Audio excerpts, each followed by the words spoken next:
Question number 20 यहाँ पे हमको कैलकुलेट करने के लिए कहा गया है sales in unit desired profit के बेसिस पे कैलकुलेट करना है, जिसमें हमको फर्स्ट टर्म में बता दिया है कि फिक्स कॉस्ट जो है वो 80,000 है, सेलिंग प्राइस जो है वो 25 रुपये पर यूनिट है, वेरिएबल कॉस्ट 20 रुपये पर यूनिट है और डिज़ायर्ड प्रॉफिट हमारा 20,000 है। तो सॉल्यूशन होगा, यहाँ पे हमारा सेल पर यूनिट का फॉर्मूला होता है fix cost plus desired profit divide by contribution per unit. Fix cost बताया था 80,000 का, प्रॉफिट बताया था 20,000 का और सेलिंग प्राइस था 25 और वेरिएबल कॉस्ट था 20। तो 25 में से 20 माइनस करेंगे तो हमारा कंट्रीब्यूशन पर यूनिट आ जाएगा 5 रुपये पर यूनिट।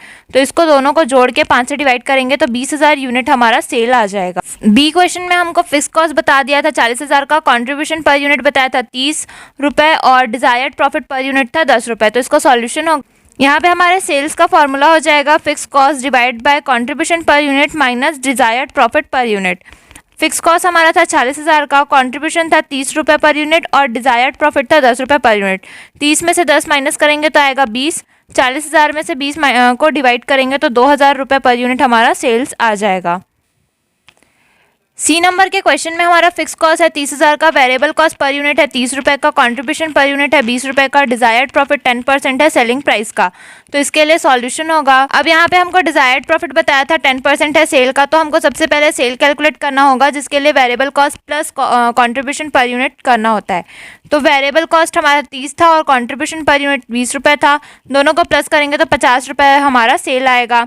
अब इस सेल के ऊपर 10% अपन निकालेंगे डिजायर्ड प्रॉफिट, तो हमारा आ जाएगा 5 रुपये डिजायर्ड प्रॉफिट का। सेल का फॉर्मूला होता है fix cost divide by contribution per unit minus desired profit.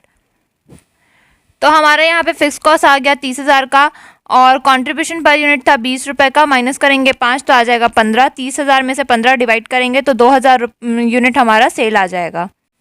Question number 22 यहाँ पे हमको सेल्स बता दिया है 8,000 यूनिट है 10 रुपये ईच वाला, यानी कि टोटल है 80,000 सेल का और वेरिएबल एक्सपेंस जो भी है हमारा वो 64,000 का है, कंट्रीब्यूशन 16,000 का है, फिक्स्ड एक्सपेंस जो है वो 24,000 का है और लॉस हुआ है हमको 8,000 का।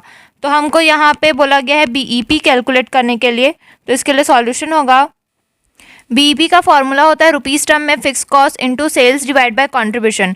फिक्स कॉस्ट हमारा 24,000 का था, सेल हमारा 80,000 का था और कंट्रीब्यूशन 16,000 का। सॉल्व करेंगे तो बीईपी हमारा आ जाएगा 1,20,000 रुपये।